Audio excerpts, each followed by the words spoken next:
Thank you very much. Thank you, everybody. Thank you. Thank you.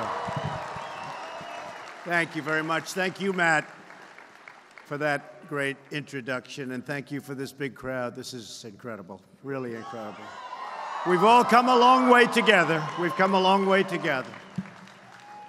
I'm thrilled to be back at CPAC with so many of my wonderful friends and amazing supporters and proud conservatives.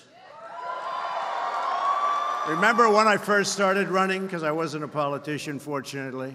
But do you remember I started running and people say, are you sure he's a conservative? I think now we've proved that I'm a conservative. Right?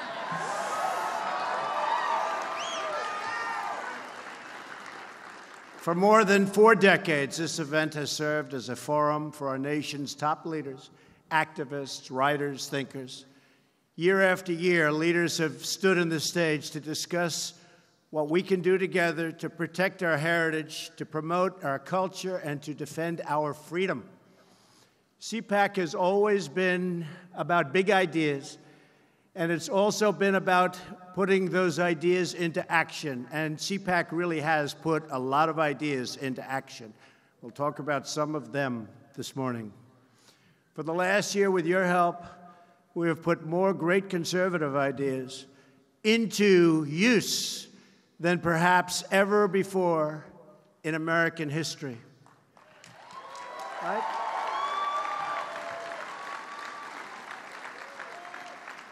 By the way, what a nice picture that is. Look at that. I'd love to watch that guy speak.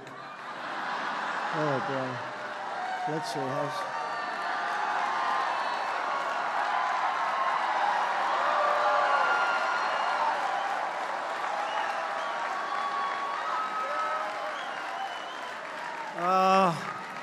I try like hell to hide that bald spot, folks. I work harder. Doesn't look bad. Hey, we're hanging in. We're hanging in. We're hanging in there, right? Together, we're hanging in. We've confirmed a record number, so important, of circuit court judges, and we are going to be putting in a lot more. And they will interpret the law as written. And we've confirmed an incredible new Supreme Court justice, a great man, Neil Gorsuch. Right?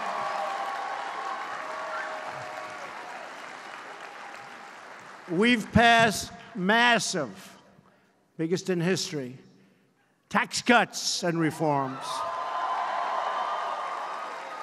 You know, I don't use the word reform. There was a lot of reform, too, very positive reform. I don't use it. And when we were first doing it, I told everybody gathered, I said, just talk about tax cuts. People don't know what reform means. They think reform might mean it's going up. And I said, do tax cuts.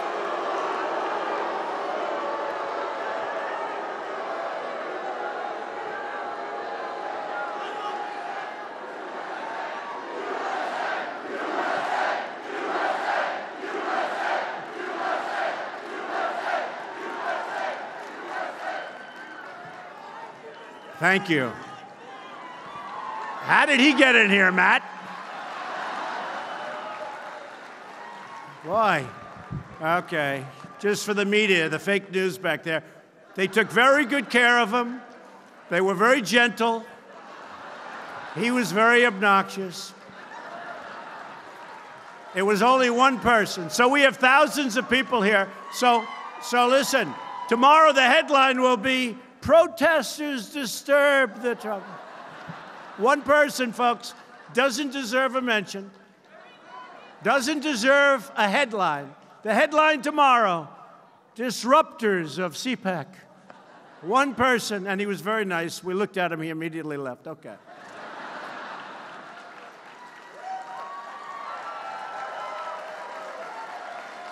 No, I've had it too often. You'll have one person, and you can hardly even hear. In fact, the biggest really disturbance are you people. You know why? He'll say something, nobody hears him, because it's so, and then the crowd will start screaming at him, and then all of a sudden we stop, and that's okay. You have to show your spirit, right? You have to show your spirit. It's true. So we passed the biggest tax cuts in the history of our country, and it was called Tax Cut and Reform. And I said to our people, Don't use the word reform, because we're going to go at the Tax Reform Act. I said, no wonder for 45 years nothing's been passed. Because people want tax cuts, and they don't know what reform means. Reform can mean you're going to pay more tax. So I convinced politicians who have done this all their lives, and they do a great job in many cases, but this was one they were going, the Tax Reform Act of whatever year we want to put, okay? So they have the Tax Reform Act, and that was it. And now it was called the Tax Act, Tax Cut Act, and jobs. We had to add jobs into it because we're picking up tremendous number of jobs. 2.7 million jobs since the election. 2.7. So now people hear tax cuts, and it has been popular. Remember, it started off a little slow. Then it got passed, and we had some great help. I will say we had some great help in the Senate, in the House. We have guys here today. We have a lot of congressmen. We have a lot of senators. We had a lot of help, and we got it passed. It was not easy. We didn't have one Democrat vote, and I think that's going to cost them in the midterms. I know that whoever wins the presidency has a disadvantage for whatever reason in the midterms. You know what happens? I'm trying to figure it out. Because historically, if you win the presidency, you don't do well 2 years later. And you know what? We can't let that happen. And I know what happens. I finally figured it out. Nobody's been able to explain it. It just happens statistically almost all of the time for many years. What happens is you fight so hard to win the presidency. You fight, fight, fight. And now only 2 years, that's a very short period. And by the time you start campaigning, it's a year. And now you got to go and fight again, but you just won. So nobody has that same drive that they had.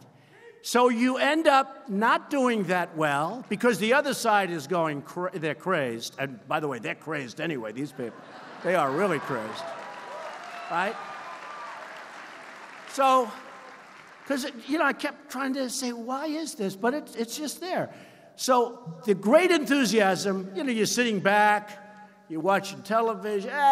Maybe I don't have to vote today. We just won the presidency. And then we get clobbered, and we can't let that happen. We get clobbered in 2018, and we can't let that happen, only because we are so happy. We pass so many things. Honestly, and I'll use the word my administration as opposed to me. My administration, I think, has had the most successful first year in the history of the presidency. I really believe that. I really believe it. I really believe it. So, judges, regulations, everything. And the beautiful thing about the tax cuts is nobody thought we could do it. Because we had to get 100% of our vote. And nobody thought we could do it. And frankly, to me, we got it, and it's turned out to be one of the most popular things. And by the way, for the Republicans in this room, of which I assume, would you say, is it 99%, Matt, or 100%? Huh? I would hope it's close to, you know what? Hey, we probably have some Democrats that want to come over. We have a great governor from West Virginia that left the Democratic Party, Big Jim, and he came over to the Republican Party. So people are sitting there, and they're saying, we just had that great victory. Let's not vote. Let's go to a movie. The Republican Party, we're going to do great. And then they end up losing. So you got to keep up the enthusiasm. Now what happens, by the way, they lose, and then you have the presidential election coming up again, and you clobber them because everybody gets off their ass, and they get out, and they work, right? And they work. And they work and work and work. And you end up winning the presidency again. And we should do that. Hopefully, we're going to do that very easily. But never, we have to worry. Right now, we have a big race coming up in 2018. You have to get out. You have to just get that enthusiasm. Keep it going. See, the word really is complacent. People get complacent. It's a natural instinct. You just won, and now you're happy and you're complacent. Don't be complacent. Okay, don't be complacent, because if they get in, they will repeal your tax cuts. They will put judges in that you wouldn't believe. They'll take away your Second Amendment, which we will never allow to happen. They'll take away your Second Amendment.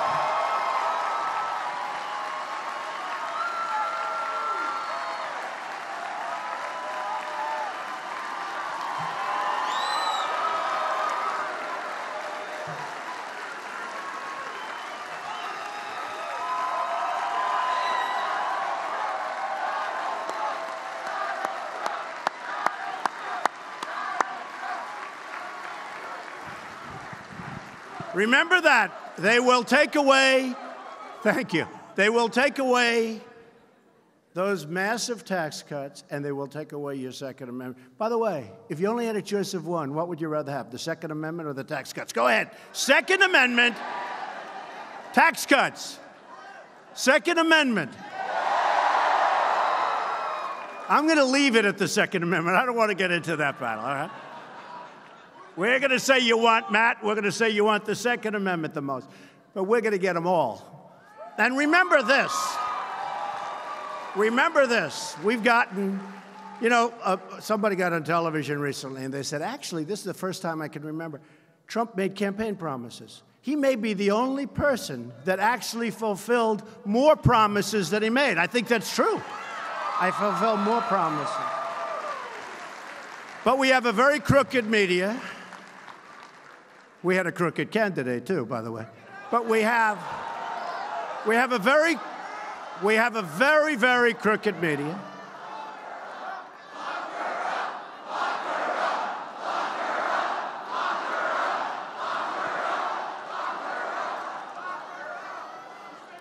I will say this, folks. Everything that's turning out now, it's amazing. That's come full circle. Boy, have they committed a lot of atrocities when you look, right? How would you look? Have they done things that are wrong? But remember this. Not only did we get the tax cuts, which everybody said we wouldn't get, and by the way, repealed in that tax cut the individual mandate, which is a tremendous thing. This is where you're forced to pay in order not to have health care, okay? Is that great? You pay for the privilege of not having health care. So you're subsidizing lots of other people. That's gone. I know people came up to me with tears in their eyes. They're saying, I'm forced to pay not to have health care. It's very unfair. And by the way, we're having tremendous plans coming out now, health care plans, at a fraction of the cost that are much better than Obamacare. And except for one senator who came into a room at 3 o'clock in the morning and went like that, we would have had health care too. We would have had health care too. Think of that. But I think we may be better off the way we're doing it. It's piece by piece by piece. Obamacare is just being wiped out. The individual mandate essentially wipes it out. So I think we may be better off. And people are getting great health care plans, and we're not finished yet. But remember, one person walked into a room when he was supposed to go this way, and he said he was going this way, and he walked in and he went this way, and everyone said, what happened? What was that all about? Boy, oh boy, who was that? I don't know. I don't want to be controversial, so I won't use his name, okay? What a mess. But it's all happening anyway. It's all happening anyway. And we've, at the same time, eliminated a record number of job-killing regulations, and people are going back to work. Right? People are going back to work. So, and you know, the fake news always, if I say something that's like a little off, next day headline, he misrepresents. I have to be careful. But in the history of presidents, no president, and I'm saying no president. Now, maybe they'll find I was off by 2, but we're here 1 year. No president. Well, I read it in lots of good papers, actually. But they'll change the story when I say it. No president has ever cut so many regulations in their entire term, okay, as we've cut in less than a year.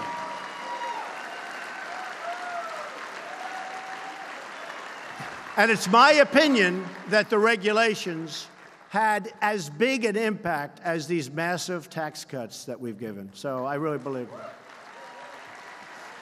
We've ended the war on American energy. We were in war. And we've ended the war on beautiful, clean coal, one of our great natural resources. And very important for our defense, coal. Very important for our defense, because we have it. We don't have to send it through pipes. We don't have to get it from foreign countries. We have more than anybody. And they wanted to end it. And our miners have been mistreated, and they're not being mistreated anymore. We're doing tremendous business. I was in Vietnam, and the Prime Minister and the President of Vietnam were there. And we have a massive deficit with them like we do with everybody else because these presidents have just let it go to hell. We have the worst trade deals you've ever seen. So we're changing it. So I said, we have too big a deficit with Vietnam. I'm not happy. He said, well, but we're going to, I said, buy coal. Buy coal. They use a lot of coal. Buy coal. And he said, you know, we have bought coal from West Virginia and other places, and it's the finest coal we've ever used. It's interesting. And West Virginia now is doing great. You look at what's happening in West Virginia. You look at what's happening in Pennsylvania. You look at what's happening in Ohio. You look at what's happening in Wyoming. You look at what's happening all over. It's like a different world. And remember this. Virtually, as soon as I got into office, we approved the Keystone XL pipeline and the Dakota Access pipelines, which would never have been approved. And we announced our withdrawal from the totally disastrous, job-killing, wealth-knocking out, you know, it knocked out our wealth, or it would have. They basically wanted to take our wealth away. They didn't want us to use our wealth power. We knocked out the Paris Climate Accord. Would have been a disaster. Would have been a disaster for our country.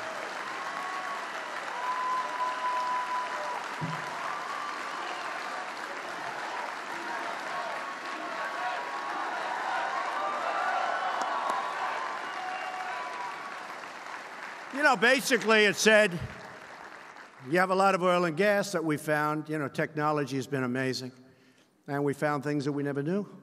But we have massive, just about the top in the world. We have massive energy reserves. We have coal. We have so much. And basically they were saying, don't use it. You can't use it. So what it does is it makes us uncompetitive with other countries. It's not going to happen. I told them. It's not going to happen. And you know, China, their agreement didn't kick in till 2030. Right? Our agreement kicks in immediately. Russia, they're allowed to go back into the 1990s, which was not a clean environmental time.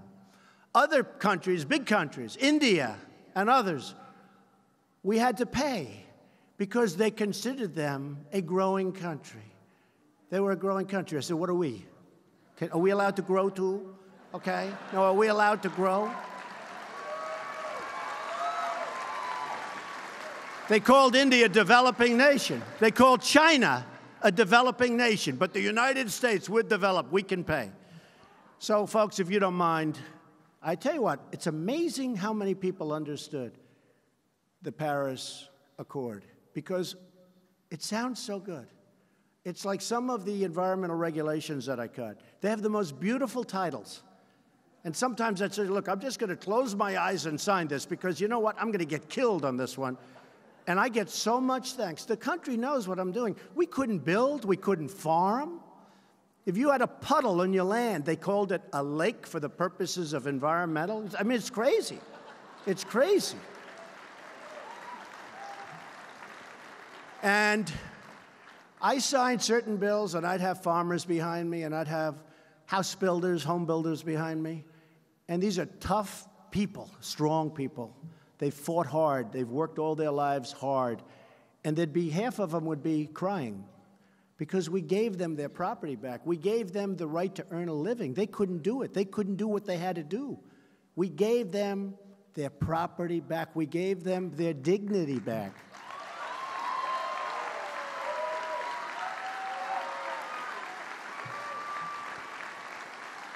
By the way, you don't mind if I go off script a little bit, because, you know, it's sort of boring. It's a little boring.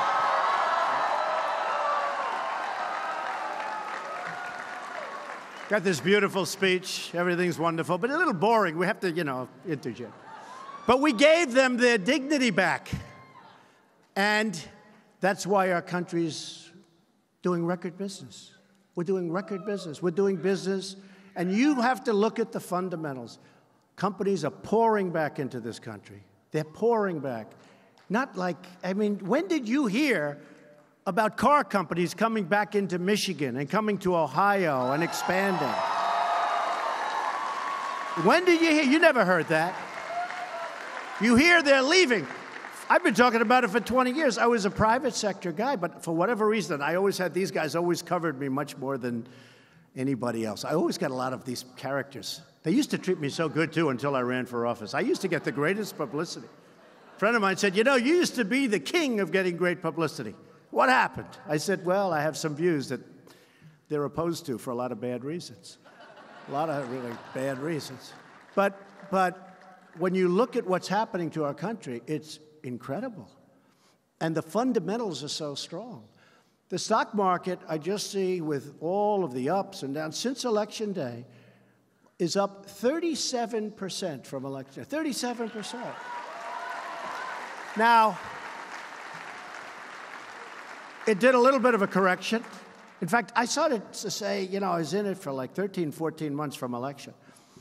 I say, is this sucker ever going down a little bit? This is a little embarrassing. It was up 100, up 200, up 1,000, up 150, up 90, up 63. I said, good, that's better. You know, hey, we've got 7 years to go, folks. You know, we got a long time to go.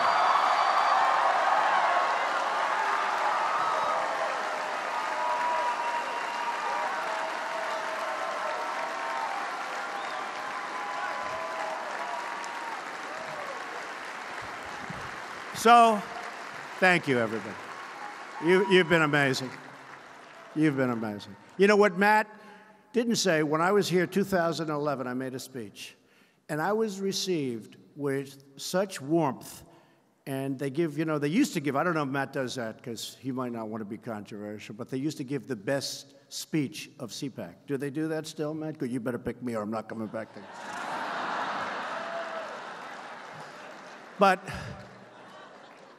And I got these, everybody, they love that speech. And that was, I think, Matt, I would say that might have been the first real political speech that I made. It was a love fest. 2011, I believe, the time was. And a lot of people remembered, and they said, we want Trump, we want Trump. And after a few years, I go by and I say, here we are, let's see what we can do. And then everybody said, he cannot get elected. He cannot do it. You need 270 votes. You need electoral college, which, by the way, is much tougher than the popular vote. The popular vote, it would be so much easier. You go to 3 or 4 states and you just go and you just do a great job. Hillary forgot that. You know, she went to these states. I said, what's she doing? Why does she keep going back to California? Crazy.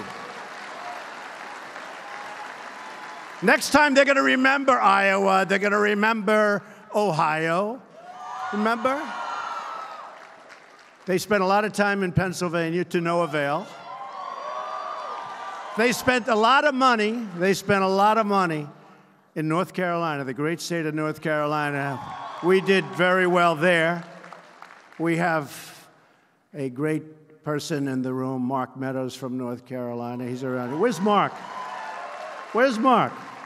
And Deb. And we have Jim Jordan, Warriors all.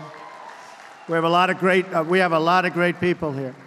But, you know, we hit a chord. And if you remember, 2011, probably that was the beginning of what we've done. And hopefully, at the end of a period of time, people are going to say thank you, because it is not easy. We're fighting a lot of forces. They're forces that are doing the wrong thing. They're just doing the wrong thing. I don't want to talk about what they have in mind, but they do the wrong thing. But we're doing what's good for our country for the long-term viability and survival. Like, for instance, $700 billion got approved for our military. Our military was going to hell.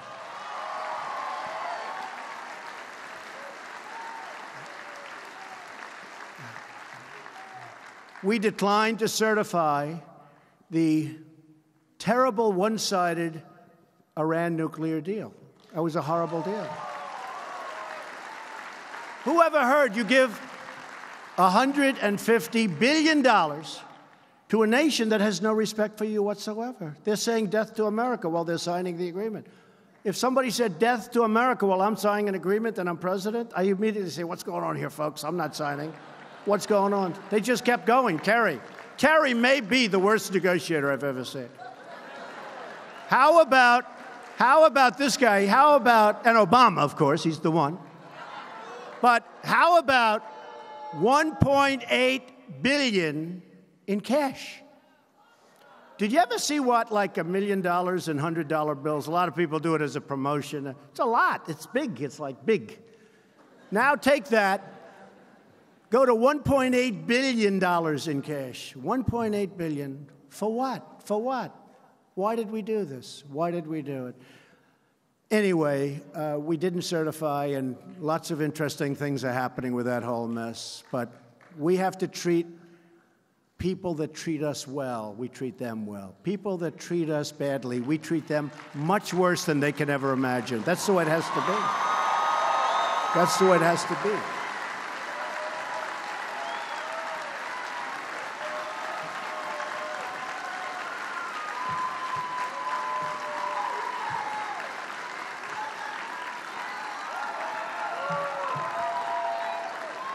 We officially recognized Jerusalem as the capital of Israel.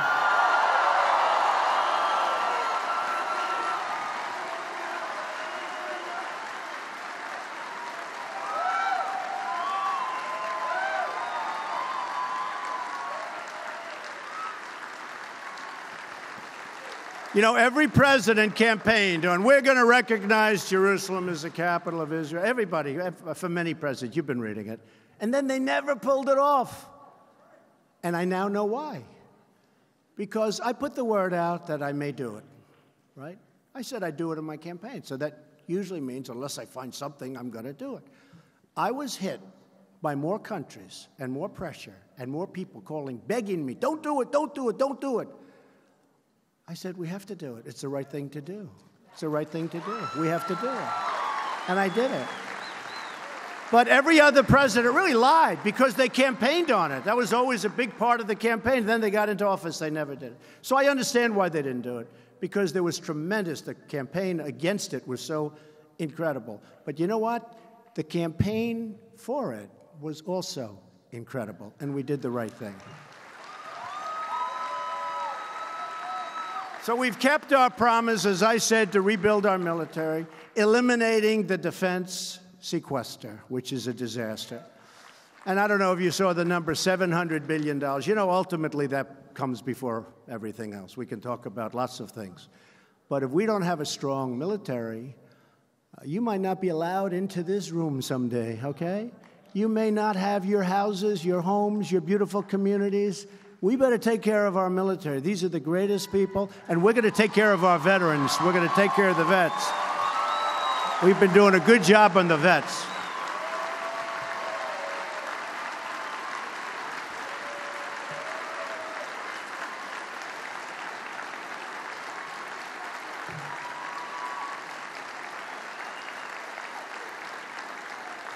And after years of rebuilding other nations, we rebuild other nations.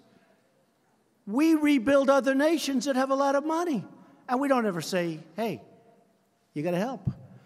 We're finally rebuilding our nation. We're rebuilding our nation. And we're restoring our confidence and our pride. All of us here today are united by the same timeless values. We defend our Constitution, and we believe in the wisdom of our founders. Our Constitution is great. We support the incredible men and women of law enforcement.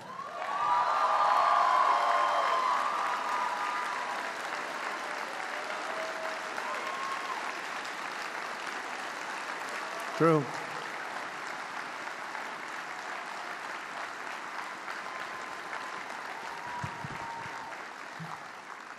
We know that a strong nation must have strong borders.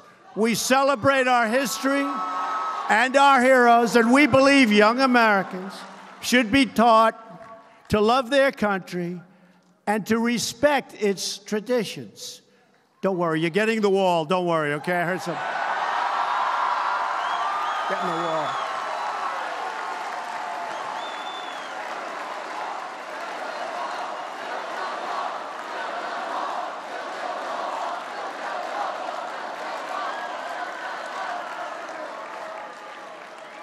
I had a couple of these characters in the back say, "Oh, he really doesn't want the wall. He just used that for campaigning." I said, can you believe it?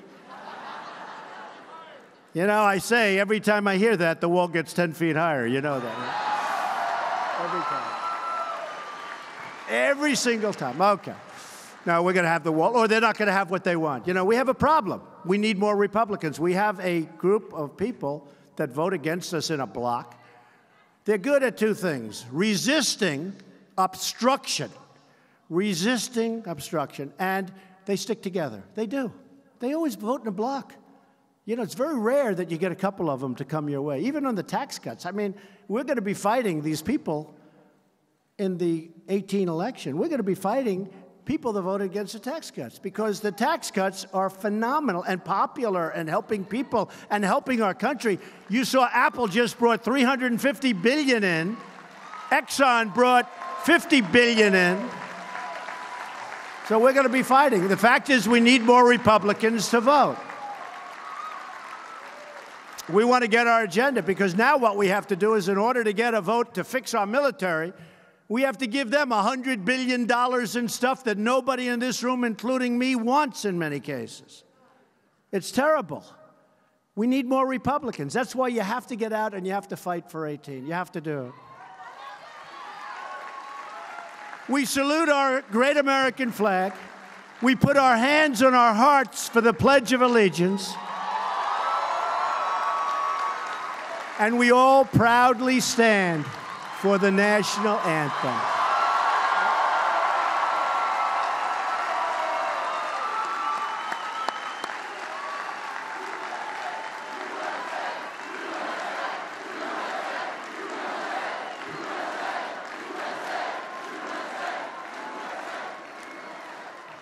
Above all else, we know that faith and family, not government and bureaucracy, are at the center of American life. We know that. Because in America, we don't worship government, we worship God.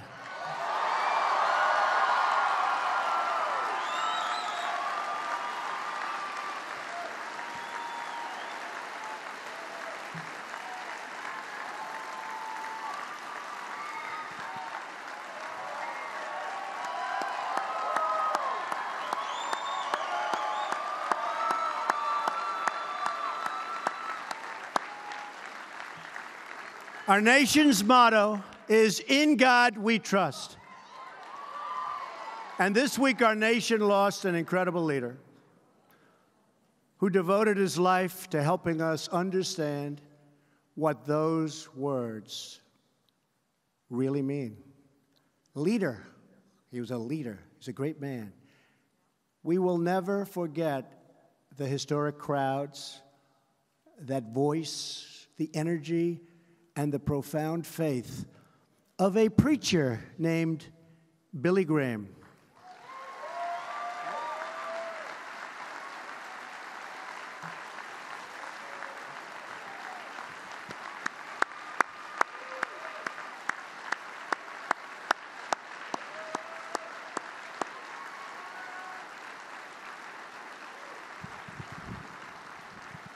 Great man and great family, Franklin Graham, great family. And they were for us, I'll tell you, they were for us. Right from the beginning, they were for us. As a young man, Billy decided to devote his life to God. That choice not only changed his life, it changed our country. And indeed, it even changed the world. Reverend Graham's belief in the power of God's word gave hope to millions and millions who listened to him with his very beautiful but very simple message: God loves you.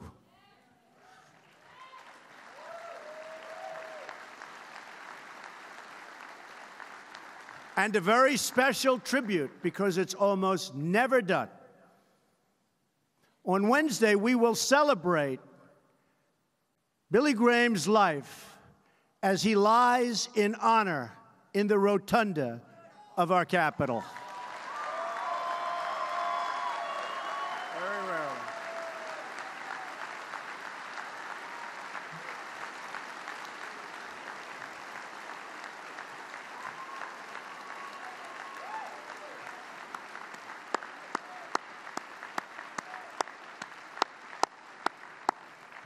One day, Wednesday till Thursday, about 11 o'clock on Wednesday, I bet those lines are going to be long and beautiful, because he deserves it. Not everybody deserves it, but very few people. You look back, Ronald Reagan was so honored. Very few people are so honored. That's a big thing. And he really, almost more than anybody you can think of, he deserves to be in the rotunda. So that's going to be very special. Wednesday at 11 o'clock. And Paul and Mitch and the whole group, they work very hard to make it all happen. So we want to thank them too. Everywhere you go, all over the country, in cities small and large, Americans of all faiths reach out to our Creator for strength, for inspiration, and for healing. Great time for healing. In times of grief and hardship, we turn to prayer for solace and for comfort. In recent days, our entire nation has been filled with terrible pain and sorrow over the evil massacre in a great community, Parkland, Florida. This senseless act of mass murder has shocked our nation and broken our hearts. This week, I had the honor of meeting with students from Marjorie Stoneman Douglas High School, with families who have lost their children in prior shootings, great families, great people, and with members of the local community right here in Washington, D.C. Our whole nation was moved by their strength and by their courage. We listened to their heart-wrenching stories, asked them for ideas, and pledged to them. And I can speak for all of the senators and congressmen and congresswomen, all of the people in this room that are involved in this decision, that we will act, we will do something. We will act. With us on Wednesday was one of the families whose daughter didn't come home last week, a beautiful young woman named Meadow Pollock. Incredible family. I had them in the Oval Office, incredible people. You've probably seen her picture. She had a beautiful, beautiful smile and a beautiful life, so full of promise. We wish there was something, anything we could do to bring Meadow and all of the others back. There are not enough tears in the world to express our sadness and anguish for her family and for every family that has lost a precious loved one. No family should ever save and ever have to go in and suffer the way these families have suffered. They've suffered beyond anything that I've ever witnessed. A father drops his daughter off at school, kisses her goodbye, waves to her, she's walking up the path, and never sees her alive again. Gets a call, can't believe it, thinks it's a nightmare, wants to wake up from the nightmare. So we want to hear ideas from Americans of all backgrounds and beliefs about how we can improve security at our schools, tackle the issue of mental health. Because this was a sick person, very sick. And we had a lot of warning about him being sick. This wasn't a surprise. To the people that knew him, this wasn't even a little bit. In fact, some said, we're surprised it took so long. So what are we doing? What are we doing? We want to ensure that when there are warning signs, we can act and act very quickly. Why do we protect our airports and our banks, our government buildings, but not our schools?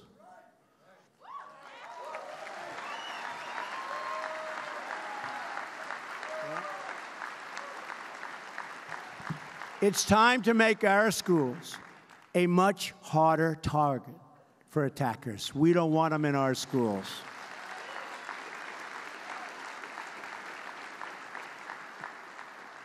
We don't want them. When we declare our schools to be gun-free zones, it just puts our students in far more danger. Far more danger.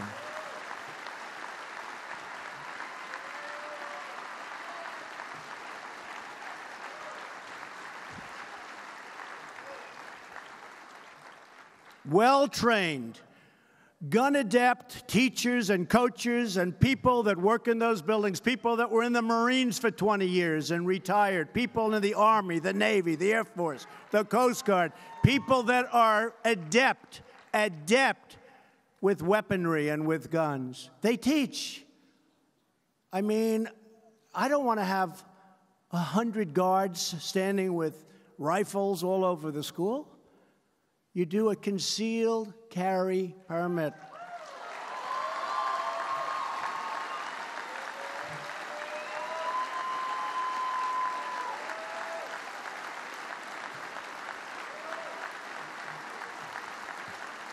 And this would be a major deterrent because these people are inherently cowards.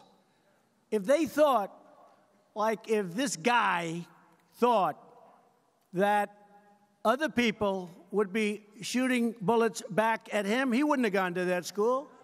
He wouldn't have gone there. It's a gun-free zone. It says this is a gun-free zone. Please check your guns way far away. And what happens is they feel safe. There's nobody going to come at them. This way, you may have, and remember, if you use this school as an example, this is a very big school with tremendous floor area and a lot of acreage. It's a big, big school, good school, a big, big school. You'd have to have 150 real guards. Look, you had one guard. He didn't turn out to be too good, I will tell you that. He turned out to be not good. He was not a credit to law enforcement, that I can tell you. That I can tell you.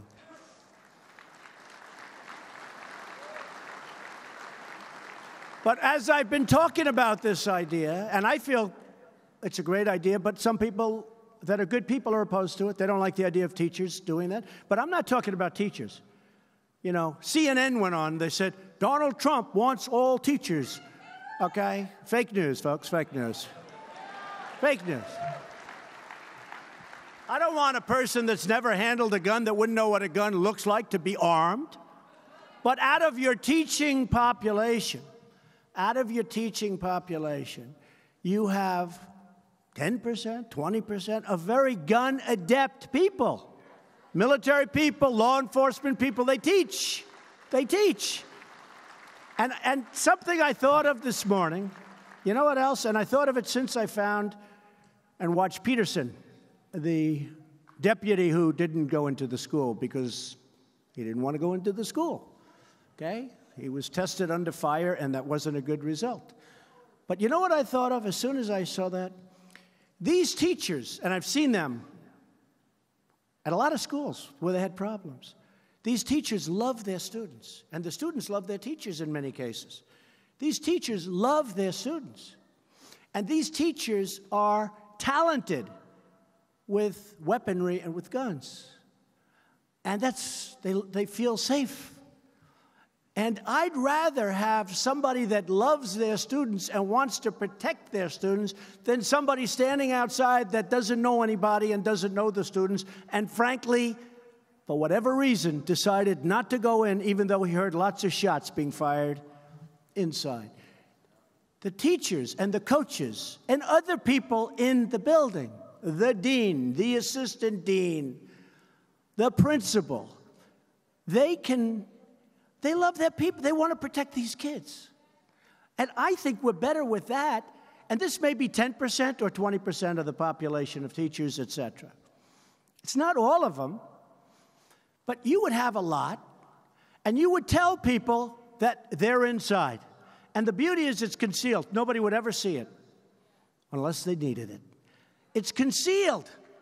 So this crazy man who walked in wouldn't even know who it is that has it. That's good. It's not bad. That's good. And a teacher would have shot the hell out of him before he knew what happened.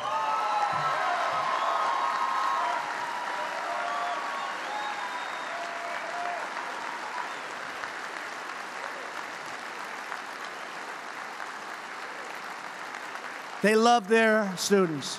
They love those students, folks. Remember that. They love their students. And I'm telling you that would work because we need offensive capability. We can't just say, oh, it's a gun-free school. We're going to do it a little bit better. Because then you say, what happens outside? The students now leave school, and you got 1,000 students. You got 3,500 at the school we're talking about. But you have 1,000 students standing outside. The teachers are out there also. If a madman comes along, we have the same problem, but it's outside of the school. Or they drive cars. There are a lot of things can happen. I want to stop it. And I know it's a little controversial to say, but I have to say, since I started this 2 days ago, a lot of people that were totally opposed to it are now agreeing. They love their students. They don't want their students to be killed or to be hurt. So we have to do something that works. And one of the big measures that we will do, and everybody in this room, I think, has to agree, and there's nobody that loves the Second Amendment more than I do, and there's nobody that respects the NRA. They're friends of mine. They backed us all. They're great people. They're patriots. But they're great people. But we really do have to strengthen up, really strengthen up background checks. We have to do that.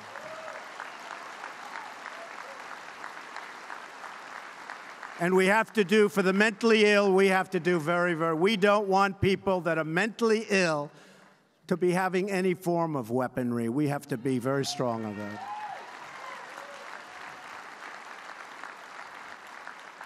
So we're going to do that, and I really believe that Congress is going to get it through this time, and they have a different leader. They have somebody that wants to get it through, not somebody that just all talk, no action, like so many of these folks.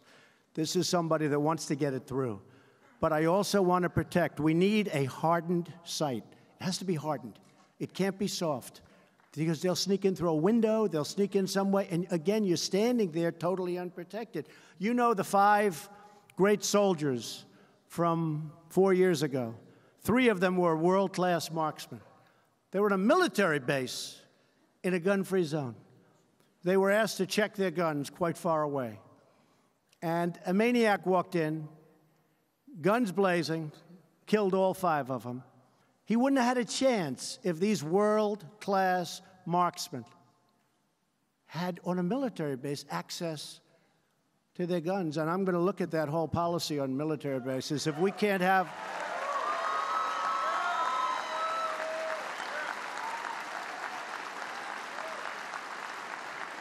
All 5 were killed. All 5. The guy wouldn't have had a chance.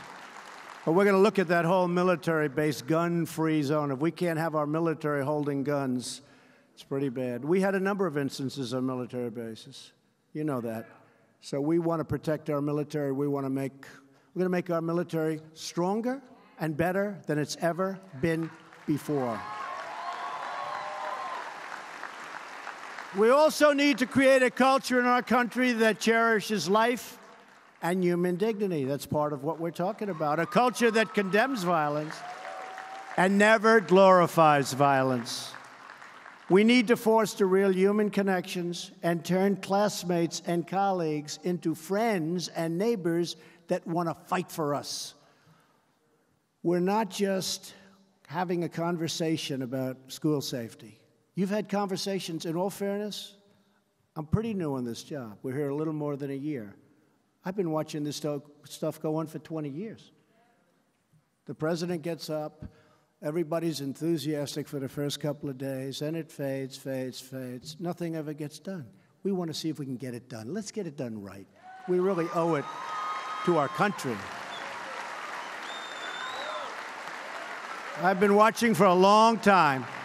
Seen a lot of words, and I've seen very little action. And you know, if you think about it, most of it's just common sense.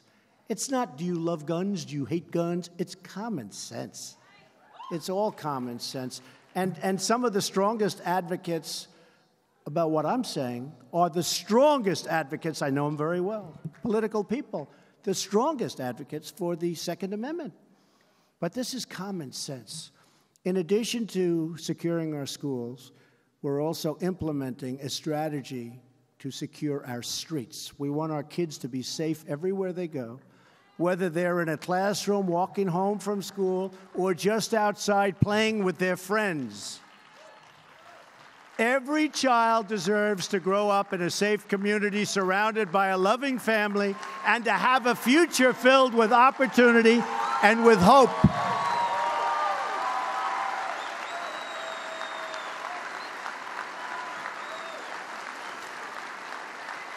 Thank you. Thank you. It's just not fair. Reducing violent crime in America is a top priority for my administration, and we will do whatever it takes to get it done. No talk. We're going to do what it takes to get it done.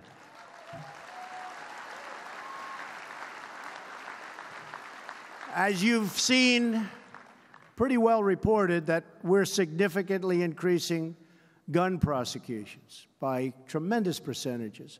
And we're working to get violent offenders off our streets and behind bars, and get them behind bars quickly for a long time, or get them the hell out of our country. In 2017, we brought cases against more violent offenders than any administration in a quarter of a century, more than any administration, and we're just gearing up. We have tough people. I'll tell you what, when you deal with MS-13, the only thing they understand is toughness. They don't want anything. All they understand is toughness. If that ICE agent or Border Patrol agent is tougher than them, they respect him. We got the toughest guys you've ever seen. We got tough. They don't respect anything else. And they shouldn't be in our country. They were let in for years. They shouldn't be. And we're getting them out. Our administration prosecuted more people for federal firearm charges than has been done in more than a decade. And again, we're just gearing up. We convicted 1,200 gang members and nearly 500 human traffickers. You know what, human trafficking, who would think that we have this in this age? And with our foreign partners, we've helped charge or arrest more than 4,000 members of the savage gang that we talked about, MS-13. Now, they don't like guns. You know why? They're not painful enough. These are animals. They cut people. They cut them. They cut them up in little pieces, and they want them to suffer. And we take them into our country because our immigration laws are so bad. And when we catch them, it's called catch and release.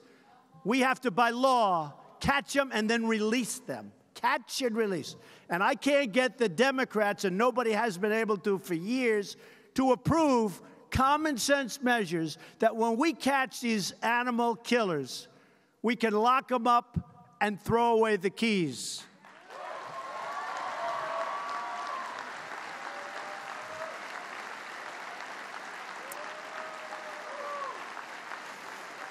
In 2017, our brave ICE officers arrested more than 100,000 criminal aliens who have committed tens of thousands of crimes. And believe me, these are great people. They cannot, the laws are just against us. They're against safety. They don't make sense. And you meet with Democrats, and they're always fighting for the criminal. They're not fighting for law-abiding citizens. They're always fighting for the criminal. Doesn't make sense. Here are just some of the criminal charges and convictions for the aliens arrested by ICE. 11,000 charges or convictions for sex crimes, 48,000 for assault, 13,000 for burglary, and 1,800 for killing people. We're cracking down on sanctuary cities. Can you believe this? Where they protect. That's another one. Because we want our cities to be sanctuaries for law-abiding Americans, not for criminals.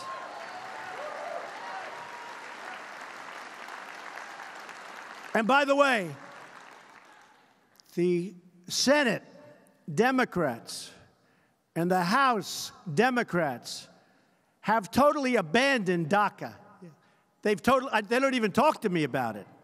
They have totally abandoned. You know, we get the reputation like DACA, it's not Republican. Well, let me tell you, it is Republican, because we want to do something about DACA, get it solved after all these years. The Democrats are being totally unresponsive. They don't want to do anything about DACA, I'm telling you, and it's very possible that DACA won't happen, and it's not because of the Republicans, it's because of the Democrats, and frankly, you better elect more Republicans, folks, or it'll never happen.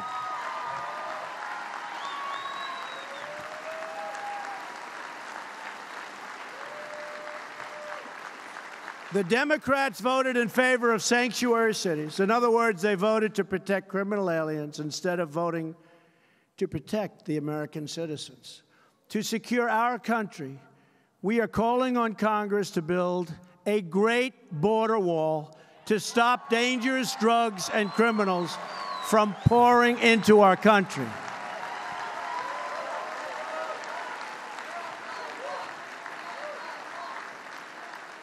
And now they're willing to give us the wall, but they don't want to give us any of the laws to keep these people out.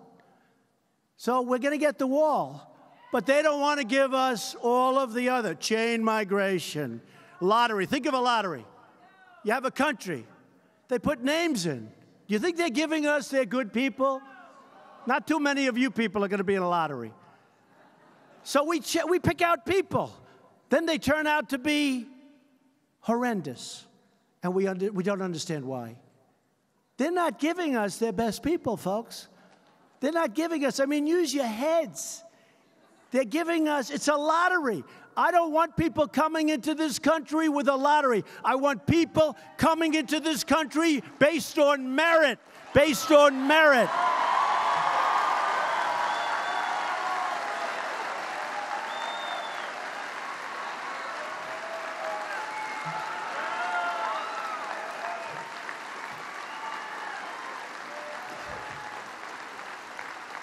I want people, and we all want to be admitting people who have skills, who can support themselves financially, who can contribute to our economy, who will love our people, and who will share our values, who will love our country. I don't want people who drive a car at 100 miles an hour down the West Side Highway and kill 8 innocent victims and destroy the lives of 14 more. Nobody talks about that. Nobody ever talks about the people that have been so horribly injured, who lose legs and arms. In Manhattan, where I used to spend my time, I know it very well, this stretch along the West Side Highway, people run in order to stay in shape. They want to be healthy. They want to look good. They run. They're running all the time. I see it. They run. We work in different ways, but they run. No, but think of this. They run, and they want to be fit.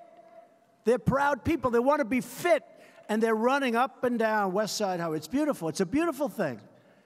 And this maniac takes a car going down the highway and just turns to it right, and he kills 8. But he really badly wounded 12 to 14 other people. So somebody think of it. Runs to stay in shape, leaves the house, is jogging along, working hard, ends up going home 2 months later with no leg, or with no arm, or with two legs missing. Nobody ever talks about them. They talk about the people, rightfully, that were killed. But they don't talk about the people whose lives have been just changed. just changed. They don't talk about that. This guy came in through chain migration and a part of the lottery system. They say 22 people came in with him. In other words, an aunt, an uncle, a grandfather, a mother, a father, whoever came in. But a lot of people came in. That's chain migration. Let's see how those people are doing, by the way. We've got to change our way. Merit system. I want merit system because you know what's happening? All these companies are coming into our country. They're all coming into our country. And when they come in, we need people that are going to work. I'm telling you, we need workers now. We need workers. But when I walked in today, did anyone ever hear me do the snake during the campaign? Because I had 5 people outside say, could you do the snake? And I said, well, people have heard it. Who hasn't heard the snake? You should read it anyway. He said, let's do it anyway. I'll do it. All right, should we do it? Now, this was a rock and roll song, little amendments, a rock and roll song.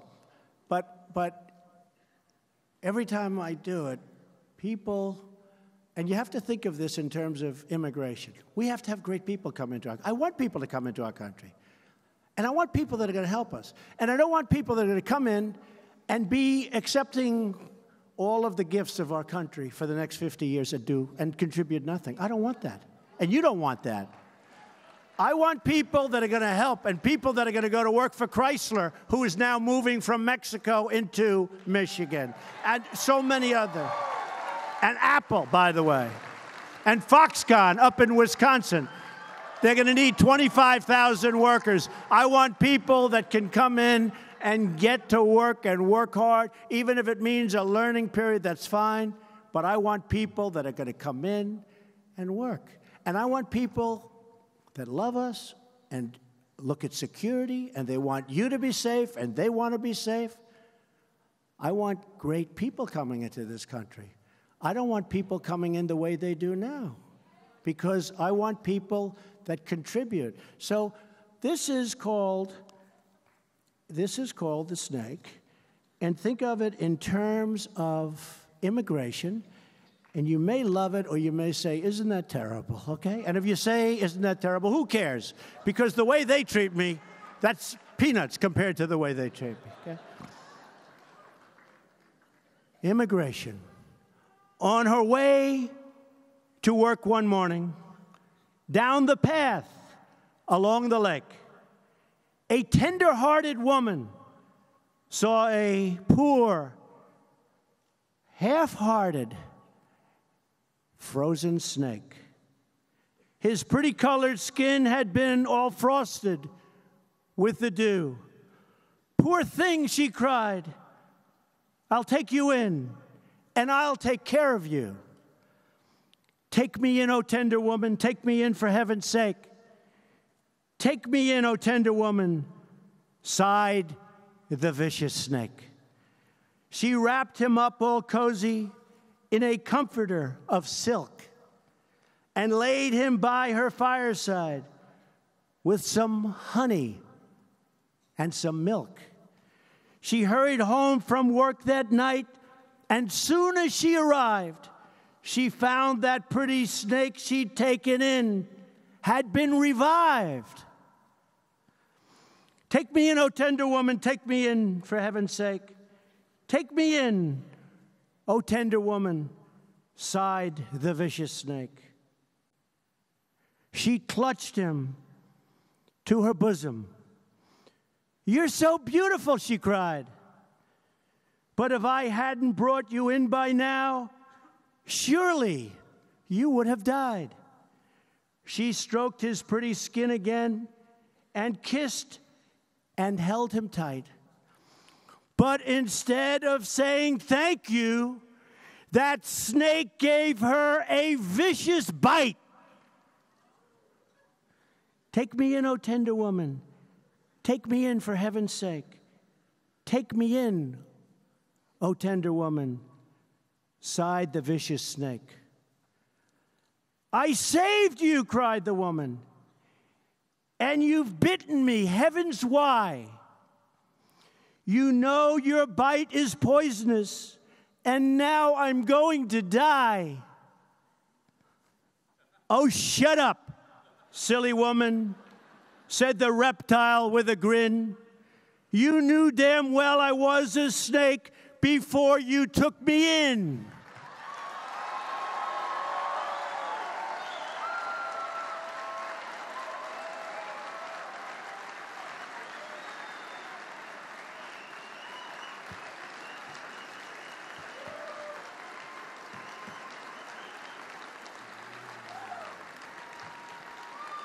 And that's what we're doing with our country, folks. We're letting people in, and it's going to be a lot of trouble. It's only getting worse. But we're giving you protection like never before. Our law enforcement's doing a better job than we've ever done before.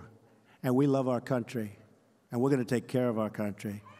Okay, we're going to take care of our country.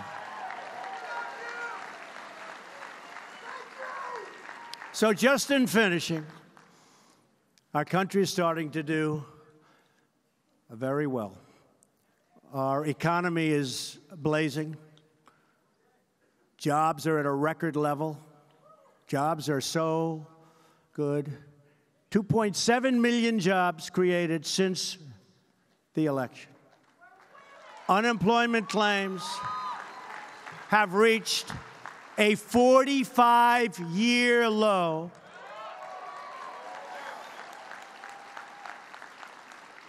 African-American unemployment has reached the lowest level in our history.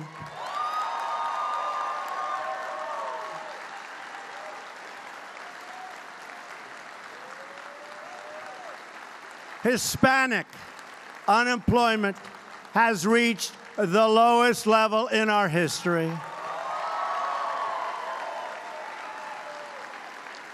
Women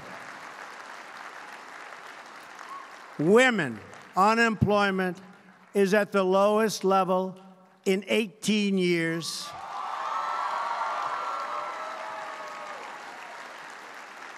Wages are rising for the first time in many, many years. Small business confidence is at a record high. And thanks to our massive tax cuts, millions of Americans are getting to keep a great percentage of their money instead of paying it to a government that throws it out the window.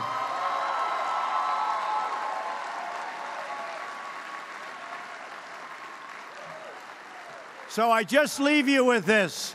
We have to fight Nancy Pelosi. They want to give your money away. They want to give your money away. They want to end your tax cuts. They want to do things that you wouldn't even believe, including taking your Second Amendment rights away. They will do that. They will do that. So we have to get out there, and we have to fight in 18 like never before, just the way you fought with us. Just the way you fought with us. You fought so hard, and you were so tough, and you were so smart. You were so smart.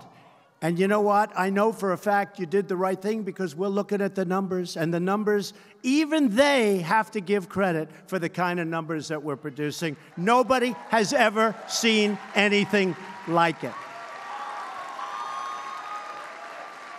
Under my administration, the era of economic surrender is over. We're renegotiating trade deals that are so bad, whether it's NAFTA or whether it's World Trade Organization, which created China. You look at China, it was going along like this, then we opened, stupidly, this deal. And China has been like a rocket ship ever since. And now, last year, we had almost a $500 billion trade deficit with China. We can't have that. We can't have that. I have great respect for President Xi, but we can't have that. We have to go and we have to do what we have to do. We just can't let countries, as an example, Mexico. We have a $100 billion trade deficit with Mexico. What does that tell you? You know what it tells you? NAFTA is no good. It never was any good. But for some reason, nobody ever changed it. They emptied our factories. You got to see the car plants and the auto plants in Mexico like you've never seen anything like it before. I want those companies, and they're starting. I want them back here. I want them back here. They're going to come back here, too. And we want to make our neighbors happy, but we can't continuously have other nations taking advantage of the United States like never before. And this has gone on for a long time. This has gone on for longer. The last administration was a disaster, but this has gone on for much longer than the last administration. And we've got to change it. We're going to change it. So we're renegotiating deals. And you know what? Hate to say it, but if we can't make a fair deal for the United States, we will terminate the deal and we'll start all over again. We're going to have to do it.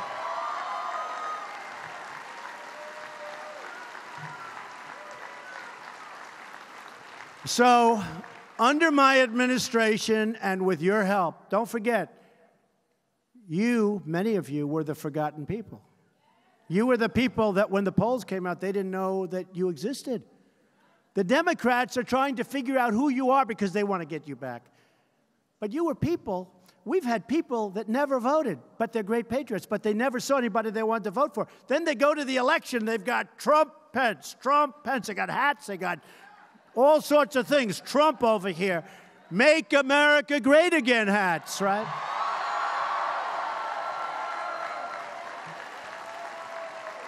So our country is starting to do well.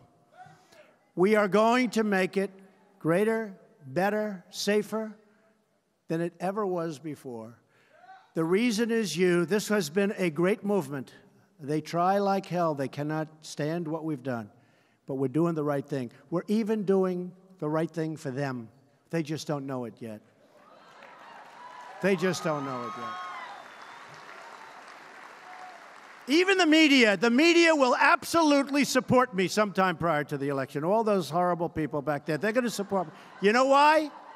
Because if somebody else won, their ratings would go down. They'd all be out of business.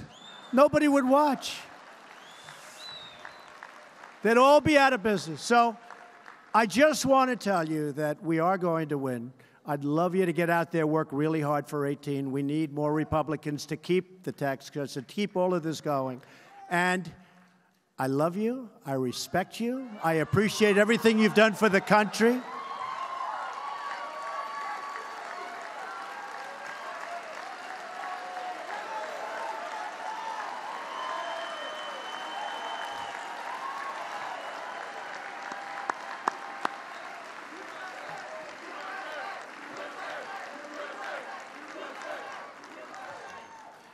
I appreciate everything you've done. I do want to say, because people have asked, North Korea, we imposed today the heaviest sanctions ever imposed on a country before.